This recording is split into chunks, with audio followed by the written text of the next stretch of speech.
Il passe à la barre. 9 mois après son arrivée à la tête du ministère de la Justice, Abdellatif Ouahabi vient d'accorder un entretien exclusif à mes confrères Oussama Tim et Ahmed Mediani. Un entretien où il affirme vouloir effectuer des avancées en matière de libertés individuelles et davantage privilégier les peines alternatives à la prison automatique en attente de jugement. En revanche, pas d'avancée côté Irak et enrichissement illicite.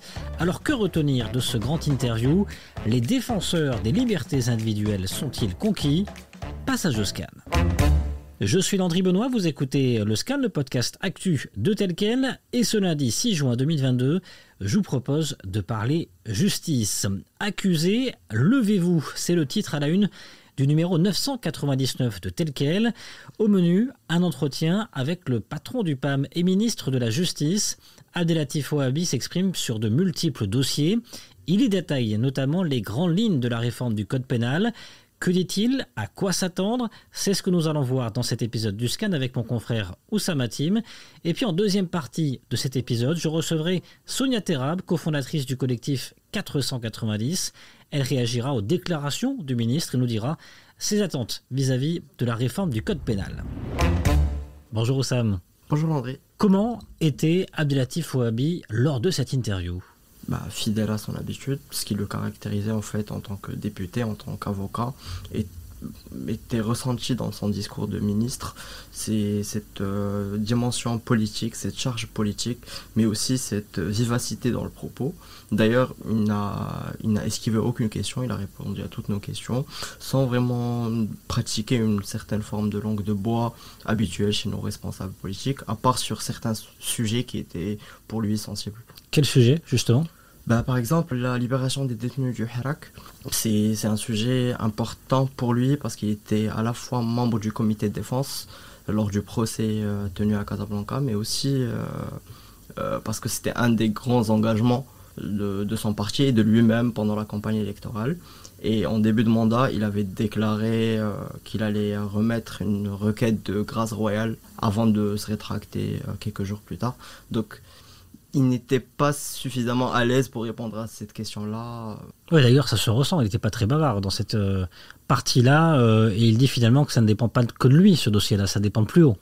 Il ne l'a pas dit comme ça. Il a juste dit que le dossier était plié, qu'il avait dit ce qu'il avait à dire. Et maintenant, le sujet est plié.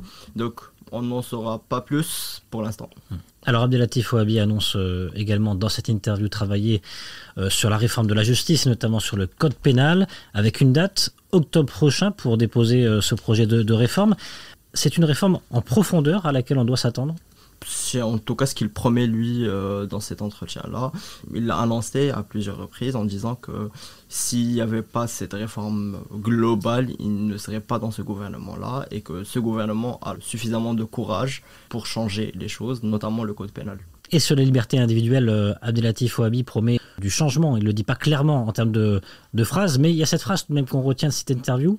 En justice, il n'y a pas de place pour l'ingérence dans la vie privée d'un individu. Ça veut dire quoi? Ça veut dire qu'on peut s'attendre dans les prochains mois à peut-être du changement en matière de criminalisation de certains actes? C'est en tout cas ce qu'il défend dans cet entretien. Abdellatif Ouahabi, on le connaît en tant que militant des droits humains, on le connaît en tant que personne engagée en faveur des libertés individuelles, mais aussi pour l'abolition de la peine de mort.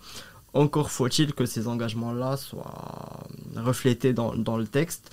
Et comme l'histoire du Maroc en témoigne, c'est pas gagné d'avance. On va pas tout dire, forcément, mais sur la peine de mort, il se range derrière l'État et derrière beaucoup de conventions internationales.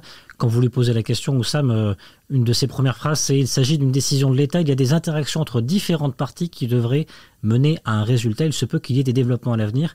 Il ne faut pas précipiter les choses. » Bon, ça fait depuis 1993 que beaucoup de militants attendent la traduction concrète de l'abolition de la peine de mort, mais c'est quelque chose de complexe. Quand on voit les peu de sondages qui ont été faits dans la société civile, pour l'instant, on n'est pas encore en faveur d'une abolition pleine et entière. Exactement, c'est le paradoxe parce que connaissant Abdelatif Ouabi en tant que militant, en tant qu'avocat, il était toujours engagé en faveur de l'abolition de la peine de mort, mais maintenant qu'il est aux commandes du ministère de la Justice, c'est pas aussi facile que ça. Et c'est ça, son argument finalement, c'est que ça, c'est pas sa décision à lui, mais c'est une décision d'un État, d'un pays, et ça doit nécessairement passer par un consensus. Si on veut résumer, lui, il est en faveur de l'abolition, mais de là à voir la peine de mort abolie complètement du code pénal, je pense pas que ça sera acquis dès ce projet-là. Alors, des avancées du côté des libertés individuelles, promises par le ministre de la Justice.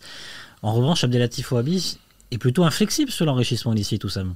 Il n'est pas vraiment inflexible sur ça parce qu'au début de son mandat, il était vraiment opposé à ces dispositions. Maintenant, il semble mettre de l'eau dans son vin, dans le sens où c'est pas l'incrimination de l'enrichissement illicite qui pose problème, mais finalement c'est la charge de la preuve parce que l'ancien texte contraignait en fait le suspect à prouver son innocence. Mais Abdelatif Ouabi refuse cela sur la base de toute personne est innocente jusqu'à preuve du contraire. Il veut que le parquet lui-même prouve la culpabilité du suspect et pas l'inverse. Donc c'est autour de cette question-là où il y aura peut-être un changement, un amendement dans le prochain texte. Mais quid des plaintes de la société civile à l'encontre des élus? Là par contre il s'oppose assez clairement. Effectivement, parce que selon lui, plusieurs personnes poursuivies sont finalement acquittées par la justice et donc se pose la question de la notoriété, de la crédibilité de cette personne poursuivie quand elle est acquittée par la justice. Finalement, sa notoriété est bafouée dans l'espace public à coup de communiqués, à coup d'articles de presse. Il se range du côté de la personne innocente parce que pour lui, les associations ne devraient pas communiquer, ne devraient pas médiatiser ces affaires avant les verdicts. Alors, quid de ces annonces en matière de libertés individuelles de la part du ministre Abdelatif Ouabi? Sonia Terrab est réalisatrice. Elle est également la cofondatrice du mouvement 490. Bonjour Sonia Terrab. Le ministre de la Justice a donc annoncé une nouvelle version du code pénal où l'ingérence dans la vie privée et la criminalisation de certaines libertés individuelles pourraient être réévaluées. Votre réaction et vos attentes? Bien sûr, pour nous, au sein du mouvement des hors-la-loi, Moroccan Outlaws, ou le collectif 490, on est très très heureux de cette nouvelle et de ces nouvelles informations qu'il a données. Et aujourd'hui, notre communauté, sur les réseaux sociaux et ailleurs, un bon nombre de jeunes Marocains aujourd'hui s'intéressent à ces questions, demandent effectivement à ce que ces lois soient abolies, ces lois qui les empêchent de vivre comme ils le veulent, avec une épée de Damoclès dans la tête, mais surtout, et on n'insistera jamais sur ça, ces lois qui ne sont pas du tout en faveur des jeunes femmes, parce que comme on le sait aujourd'hui, une jeune femme, à titre d'exemple, qui est victime de viol ou d'agression sexuelle ou de harcèlement sur Internet, de revenge porn, etc., quand elle va porter plainte, c'est très très difficile pour elle de prouver ce dont elle est victime, et forcément, elle est immédiatement accusée avec l'article 490, ce qui est tout simplement un scandale. Donc nous, on n'est pas là pour dire qu'on veut la liberté totale ou qu'on est anti-valeurs marocaines, etc. Pas du tout. Au contraire, on est là parce qu'on est un mouvement aussi féministe et qu'on se bagarre vraiment pour une justice en faveur des femmes et des hommes dans ce pays et en faveur de la jeunesse pour que les nouvelles générations, les générations à venir, grandissent dans un Maroc plus juste et plus égalitaire et forcément meilleur. Et Abdelatif Ouabi a récemment parlé également, Sonia Terrab, de la problématique de la masculinité de la justice. Il y a trop d'hommes en fait dans le ministère de la Justice, c'est ce que nous dit le ministre. Comment pousser à la féminisation ? Je trouve cette phrase extraordinaire parce qu'elle en dit long effectivement sur tout le système aujourd'hui marocain, sur le système juridique, mais finalement aussi le système social. Je pense qu'on peut lui faire confiance sur ça parce que si je me souviens bien, il a dit qu'il avait déjà commencé et qu'aujourd'hui, ce qu'il voulait, c'était avoir une égalité parfaite au sein de son ministère. Et ce qu'on espère, encore une fois, c'est que ça va au-delà du ministère de la Justice, c'est d'avoir aussi une égalité parfaite un peu partout dans toutes les institutions de l'État, dans le gouvernement, etc. Parce que c'est l'avenir, c'est ce qui nous permettra aussi de créer, de construire ou de continuer à construire ce Maroc moderne, ce Maroc qui tend vers les citoyens, vers l'individu qui responsabilise ses citoyens et qui les fait vivre dans le respect les uns des autres. Sur les peines alternatives, le ministre Abdellatif Ouabi annonce vouloir avancer sur ce dossier. Il parle de bracelet électronique ou encore d'amende. Quelle est votre réaction par rapport à cette annonce et quelle solution ? Alors pour les peines alternatives, ce qu'il faut savoir, c'est que les prisons marocaines sont remplies avec un chiffre aberrant de gens qui sont là pour des petites peines de 4 mois, 3 mois, 1 an. Alors lui, aujourd'hui, ce qu'il propose, c'est effectivement le bracelet électronique, c'est les amendes.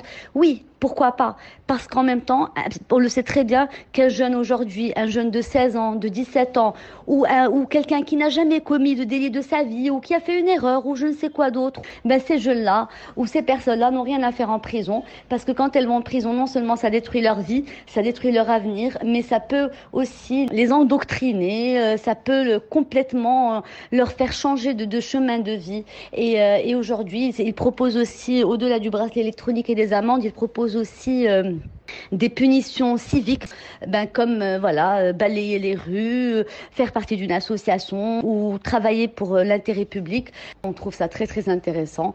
C'est la meilleure chose à faire. Il faut aujourd'hui que les prisons marocaines se vident et que la justice marocaine puisse se concentrer vraiment sur les problèmes qu'a ce pays, comme la corruption, le vol, le viol. Et d'ailleurs, sur l'article 490 et le nombre de prisonniers en attente de jugement, vous avez une comparaison intéressante. Si on compare le nombre de personnes qui sont jugées et condamnées pour le 490 est beaucoup plus important que le nombre de peines qui sont jugées et condamnées pour viol ou agression sexuelle. Et aujourd'hui, ça dit long. Il faut se concentrer sur les problèmes beaucoup plus graves qui empêchent ce pays d'avancer. Et sur l'annonce en matière de détention préventive, sachez que tel quel et mon confrère Oussama Tim avait mené une enquête en février 2021, enquête à retrouver sur le site telquel.ma, détention préventive, une exception devenue la règle. Oussama Tim qui nous disait, chiffre à l'appui, que près de la moitié des prisonniers actuellement au Maroc sont en détention préventive.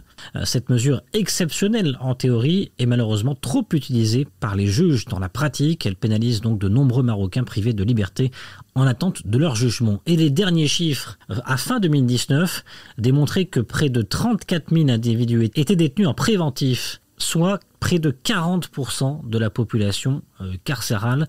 Rien qu'en 2019, les établissements relevant de la Direction générale de l'administration pénitentiaire et de la réinsertion avaient accueilli plus de 107 000 nouveaux arrivants en détention préventive.